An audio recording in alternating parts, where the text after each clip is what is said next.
নমস্কার, কলকাতা টিভিতে আপনাদের স্বাগত জানাই। গুড মর্নিং কলকাতা নিয়ে আপনাদের সঙ্গে রয়েছে আমি জহিতা। বাংলাদেশে অরাজকতা অব্যাহত রয়েছে। সংখ্যালঘুদের উপরে অত্যাচারের অভিযোগ বেড়েই চলেছে। পদ্মাপাড়ের আঁচ এসে পড়েছে এদেশেও। কেন্দ্রীয় সরকারের ভূমিকা নিয়ে প্রশ্ন তুলেছে শাসক দল। বাংলাদেশে কবে ফিরবে শান্তি, এই প্রশ্নটাই উঠছে। উগ্র মৌলবাদীর রোষে পুড়ছে বাংলাদেশ।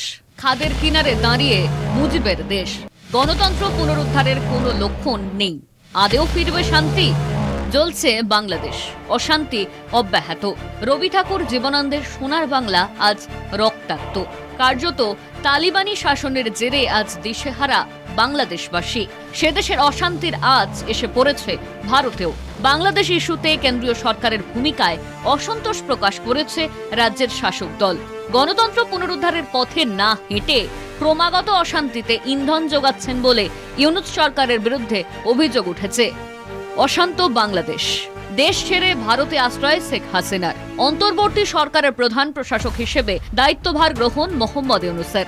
ইসকনের মন্দির ভাঙচুর। হিন্দু সন্ন্যাসী চিন্ময়কৃষ্ণ দাসের গ্রেপ্তারি ঘিরে উত্তাল হয় বাংলাদেশ।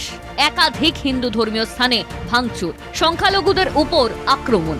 হামলার হাত থেকে বাদ যায়নি বৌদ্ধ জৈনরাও। ক্রমাগত ভারত বিদ্বেষী মনোভাব প্রদর্শন বন্ধ হয়ে যায় সীমান্ত। কেন্দ্রের ভূমিকায় সরব তৃণমূল।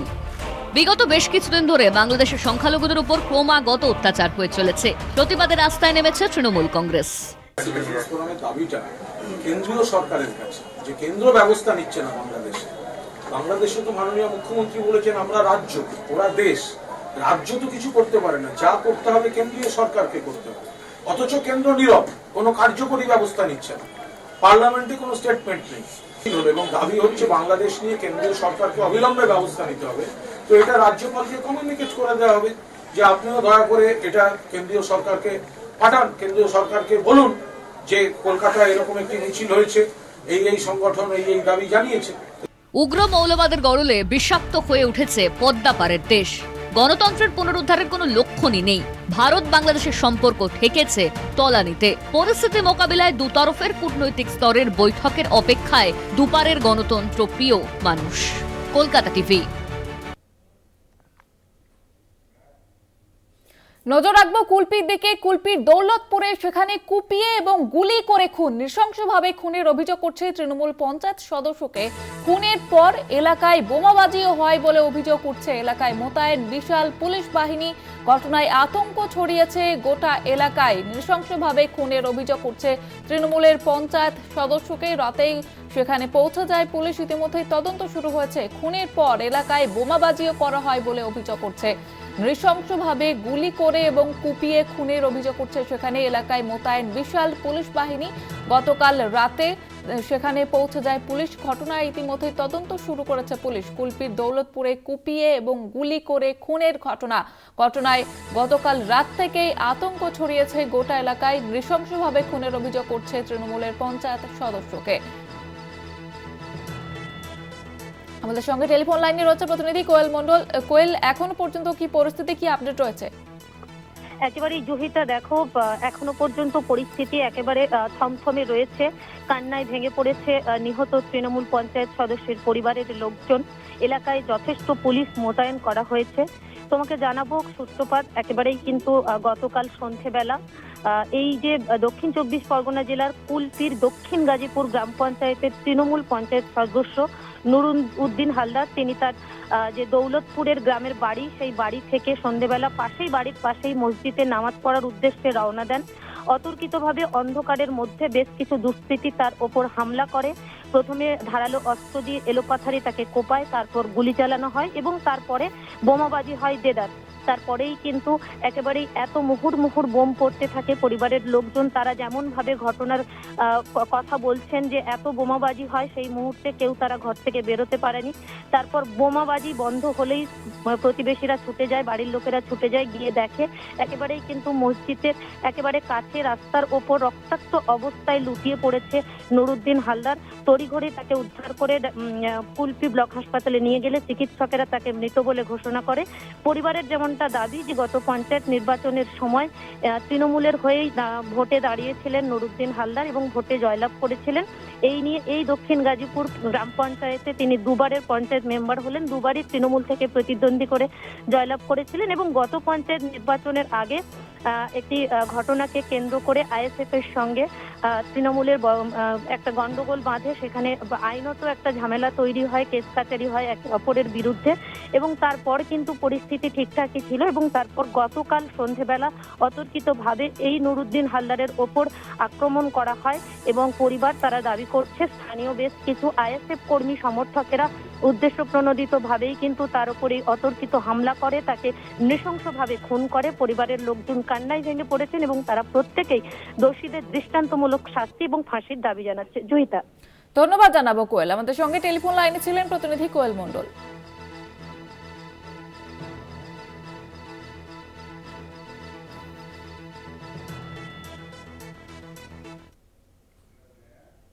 আবারও নজর রাখবো বাংলাদেশের দিকে। বাংলাদেশের সীমান্তে উত্তেজনা নিয়ে ভারতের অভিযোগ উড়িয়ে দিল ঢাকা।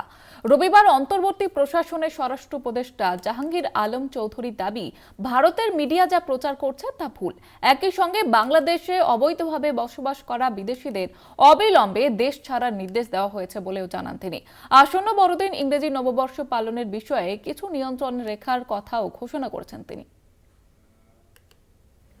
বাংলাদেশে সংখ্যালঘু নির্যাতনের ঘটনা মাথাচাড়া দেওয়ার পর থেকেই ভারতের সীমান্তে উত্তেজনা বাড়ছে। অশান্তির জেরে ভারত সীমান্তে শরণার্থীর চাপ বেড়ে চলেছে বলে অভিযোগ উঠেছে। ভারতীয় মিডিয়ার এই দাবি নস্যাৎ করে দিলেন বাংলাদেশের অন্তর্বর্তী প্রশাসনের স্বরাষ্ট্র উপদেষ্টা জাহাঙ্গীর আলম চৌধুরী। সরাসরি ভারতের নাম করলেও তার বক্তব্যের নিশানায় উঠে এলো এদেশের মিডিয়া প্রচারের প্রসঙ্গ। নিষেধ করবে যেন ফানস কেউ না উঠে। আমরা এই বাইদের উপর কারণ সবাই আতশবাজি ফানস এগুলির জন্য আমরা নিষেধ করি। আমাদের ধর্মীয় অনুষ্ঠানে আতশবাজি ফানস এগুলি কোনোটাই অ্যালাউড না। আচ্ছা, বিদেশি যারা বাংলাদেশে আছে অবৈধভাবে, আপনারা একটা নির্দেশনা দিয়েছেন, সেটার বিষয়ে একটু বলবেন। এই বিদেশি আজকে আমরা আপনারা দেখবেন যে পেপারে আমরা দিচ্ছি, আপনাদের কাছে অনুরোধ এই বিজ্ঞপ্তিটা যেন ভালোভাবে প্রকাশ করে। কোনো বিদেশি অবৈধভাবে বাংলাদেশে থাকতে দেওয়া হবে না, কোনো বিদেশিকেই অবৈধভাবে বাংলাদেশে থাকতে দেওয়া হবে না। এটা আপনারা ভালোভাবে এই জিনিসটা করবেন এবং এই যে আমাদের যে বিজ্ঞপ্তিটা এটা খুব ভালোভাবে আপনারা প্রচার করবেন। ভারতের মিডিয়া নিয়ে কটাক্ষ করলেও এদিন ঢাকায় বাংলাদেশি সাংবাদিকদের প্রশ্নের জবাবে সংখ্যালঘু নির্যাতন নিয়ে প্রসঙ্গ এড়িয়ে গিয়েছেন তিনি। কোনো মতেই অবৈধভাবে বসবাসকারী বিদেশিদের বাংলাদেশে থাকতে দেওয়া হবে না বলেও জানিয়েছেন তিনি। তবে কত সংখ্যক অবৈধ বাসিন্দা বর্তমানে বাংলাদেশে রয়েছে সে বিষয়ে পরিসংখ্যান তার কাছে নেই বলেই জানিয়েছেন স্বরাষ্ট্র উপদেষ্টা। আসন্ন বড়দিন ও ইংরেজি নতুন বছরে কিছু নিয়ন্ত্রণ জারির কথা বলেছেন তিনি। জানিয়েছেন ওই সময় কোনো বার খোলা রাখা যাবে না। নতুন বছরকে স্বাগত জানাতে বাজি পোড়ানো বা ফানুস ওড়ানোর ব্যাপারেও এবার নিষেধাজ্ঞা জারি করেছে ইউনুস প্রশাসন। কলকাতা টিভি। সংখ্যালঘুদের ওপরে বাংলাদেশে উদ্ভূত পরিস্থিতির জেরে কড়া সিদ্ধান্ত নিল ত্রিপুরা এবং অসমের হোটেল রেস্তোরাঁ সংগঠনগুলি। বাংলাদেশিদের কোনো আতিথেয়তা নয় জানাচ্ছেন অসম এবং ত্রিপুরার হোটেল মালিকরা।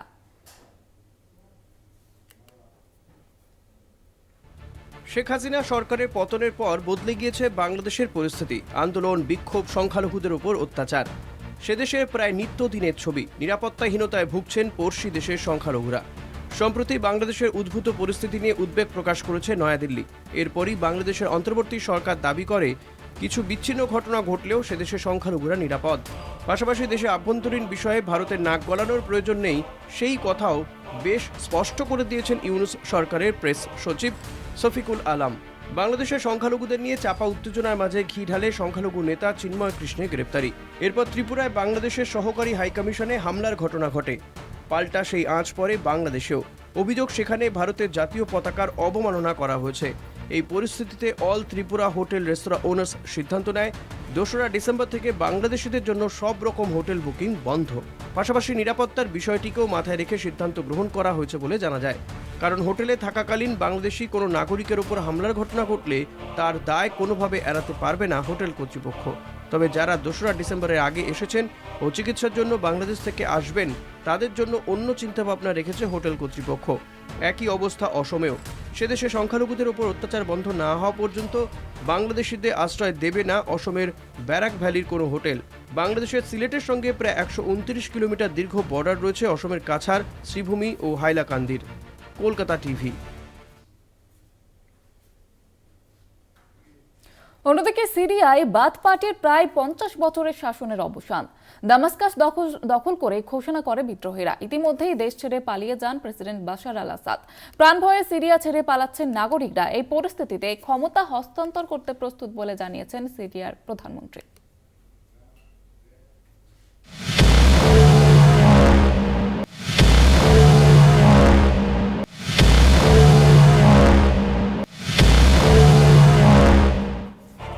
গৃহযুদ্ধে কার্যত ছারখার সিরিয়া। সেনাবাহিনীর সঙ্গে বিদ্রোহীদের লড়াইয়ে আগেই ক্ষতবিক্ষত হয়েছিল আলেপ্পো, হোমসের মতো প্রধান শহরগুলো। এবার দামাস্কাস দখল করে 5 দশকের শাসনের অবসান ঘটালো বিদ্রোহীরা দামাস্কাসের উদ্দেশ্যে অগ্রসর হতেই দেশ ছেড়ে পালান প্রেসিডেন্ট বাশার আল আসাদ। সম্ভবত সৌদি আরবে আশ্রয় নিয়েছেন তিনি। রবিবার সকাল হতেই সোশ্যাল মিডিয়ায় ছড়িয়ে পড়তে থাকে বিদ্রোহীদের উল্লাসের ছবি। কোথাও ছিঁড়ে ফেলা হয় বাশারের ছবি, কোথাও আবার ভেঙে ফেলা হচ্ছে তার মূর্তি। রাত থেকেই আকাশে আতশবাজির আলো। অন্যদিকে সিরিয়ার প্রধানমন্ত্রী মোহাম্মদ গাজী আল জালালি জানিয়েছেন তাদের সরকার ক্ষমতা হস্তান্তর করতে প্রস্তুত। সিরিয়ার মানুষ যাকে নেতা হিসেবে সমর্থন করবেন তাকে মেনে নিতে রাজি তিনি যে দেশ ছেড়ে চলে যাবেন না সে কথাও স্পষ্ট করেছেন তিনি। এর পাশাপাশি মিলিটারি জেল থেকে বন্দীদের মুক্তি দেওয়া হয়েছে, পুড়িয়ে দেওয়া হয়েছে নথিও।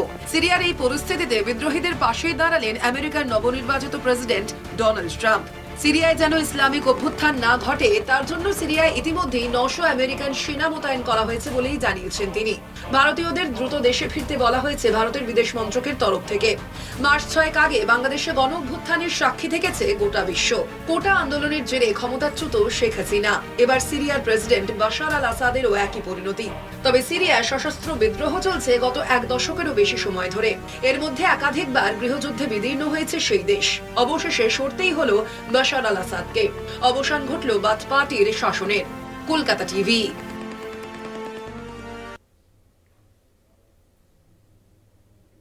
সিরিয়ার প্রাক্তন প্রেসিডেন্ট আসাদকে রাশিয়ার আশ্রয়। আসাদ এবং তার পরিবারকে রাজনৈতিক আশ্রয় রাশিয়ার। মানবিক কারণে আসাদকে রাজনৈতিক আশ্রয় দাবি রাশিয়ার। গতকালই আসাদের সিরিয়া ছাড়ার কথা জানায় রাশিয়া এবং গতকালই জানা গিয়েছিল যে তিনি দেশ ছাড়া হয়েছেন। এবার যেমনটা জানা যাচ্ছে যে রাশিয়া আশ্রয় দিয়েছে তাকে।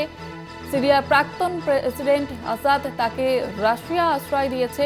আসাদ এবং তার পরিবারকে রাজনৈতিক আশ্রয় রাশিয়ার। মানবিক কারণে আসাদকে রাজনৈতিক আশ্রয় দাবি রাশিয়ার। গতকালই আসাদের সিরিয়া ছাড়ার কথা জানায় রাশিয়া। আমরা দেখেছি গতকাল ভোর থেকেই কিন্তু সেই উল্লাসের ছবি দেখা যাচ্ছে বিদ্রোহীদের এবং দেশ ছেড়ে পালান বাশার আল আসাদ। এবার জানা যাচ্ছে রাশিয়া তাকে আশ্রয় দিয়েছে।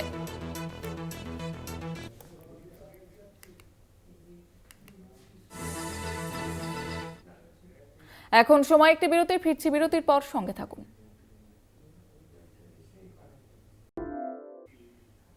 মুর্শিদাবাদের সাগরপাড়ায় বোমা বিস্ফোরণে মৃত 3। রবিবার রাতে বোমা বাঁধতে গিয়ে বিস্ফোরণ হয়। ঘটনাস্থলে মৃত্যু হয় 3 জনের। ঘটনাস্থলে মোতায়েন বিশাল পুলিশ বাহিনী। ঘটনায় আতঙ্ক ছড়িয়েছে গোটা এলাকায়। আপনাদের জানিয়ে রাখবো, বোমা বিস্ফোরণে মৃত 3।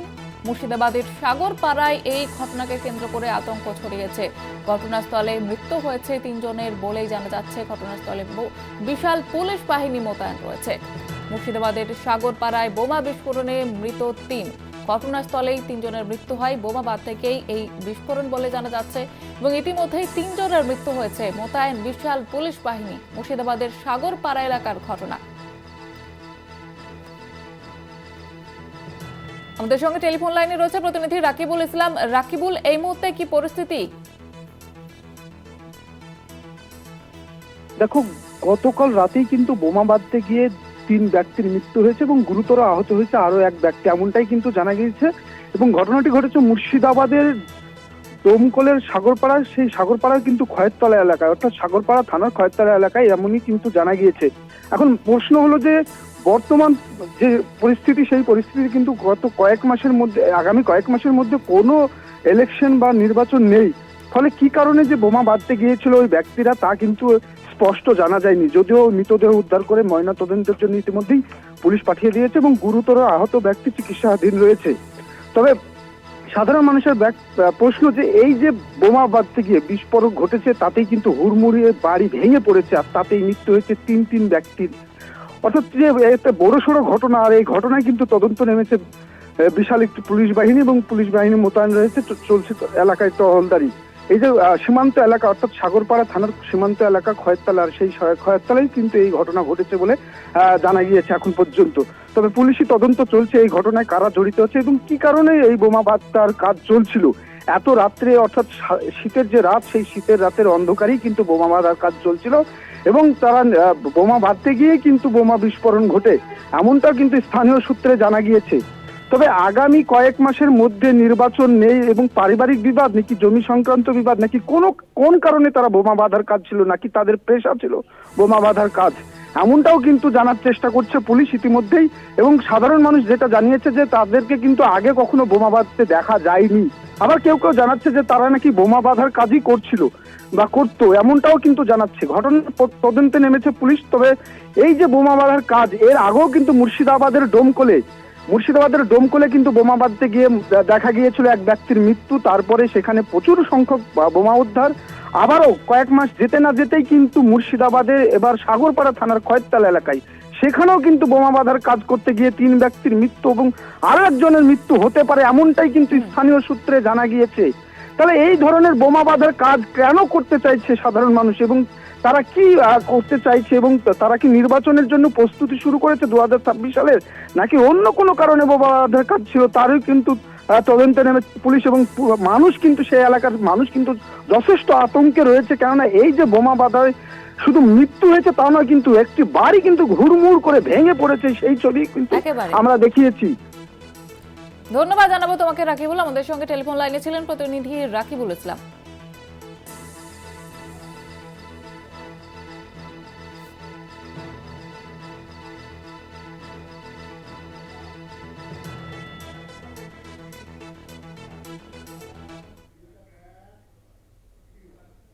সমবায় সমিতি নির্বাচন ঘিরে ব্যাপক উত্তেজনা পূর্ব মেদিনীপুরে। নন্দীগ্রামে নির্বাচনকে কেন্দ্র করে বোমাবাজির অভিযোগ করছে, বোমাবাজিতে আহত এক বিজেপি নেত্রী।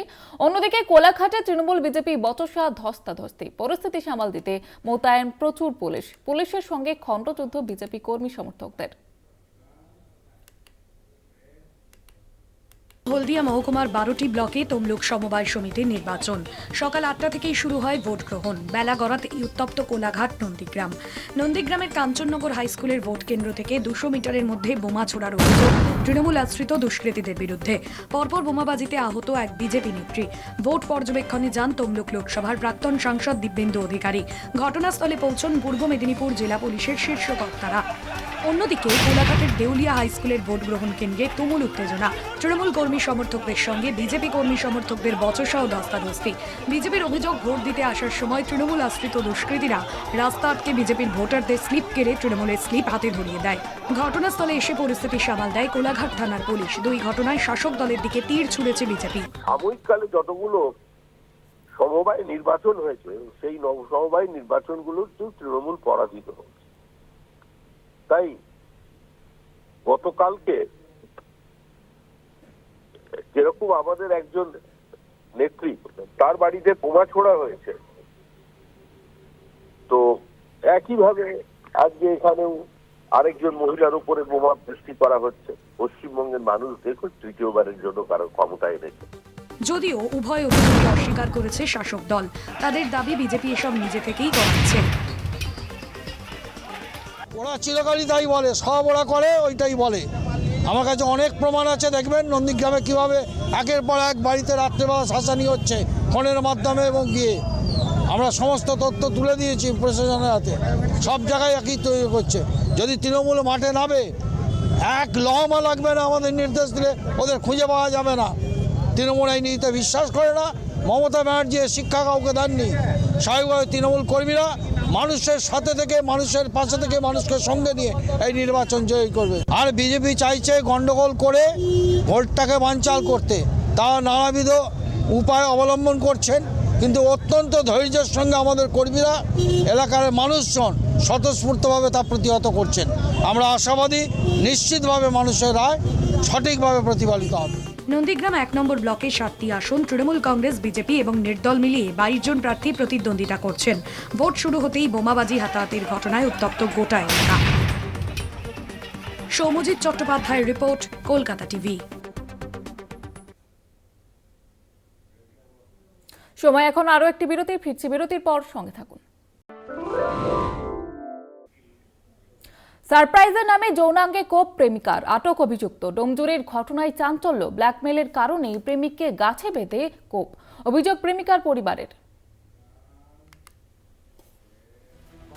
প্রেমিকের চোখ হাত বেঁধে সারপ্রাইজ প্ল্যান প্রেমিকার। সারপ্রাইজের নামে যৌনাঙ্গেই একাধিক কোপ বসালেন প্রেমিকা। হাওড়ার ডোমজুড়ের পার্বতীপুরের তরুণীর কাণ্ডে চাঞ্চল্য।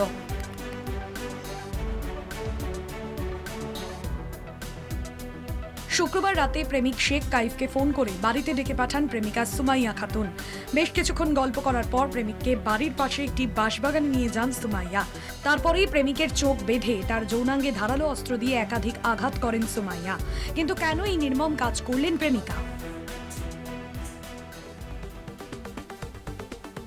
সুমাইয়ার পরিবারের দাবি, কাইফ বেশ কয়েকদিন ধরে তাদের মেয়েকে উত্ত্যক্ত করছিল।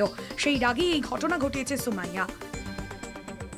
এটা নাকি কালকে বলে যে ব্ল্যাকমেল করছে। ব্ল্যাকমেল এখন তো হয়েই থাকে, বলতে পারতো বাড়িতে যে আমাদের বিয়ে দাও, বা পাড়ার লোকেদেরকে জানাতে পারতো, আপিল করতে পারতো, পাড়ায় সবাই আছে তাদেরকে জানাতে পারতো যে এরকম আমাদের হচ্ছে এরকম হয়েছে, বিয়ে দাও, তাহলে পাড়ার লোকেরাও তাকে সাপোর্ট করতো, মেয়েটাকে সাপোর্ট করতো।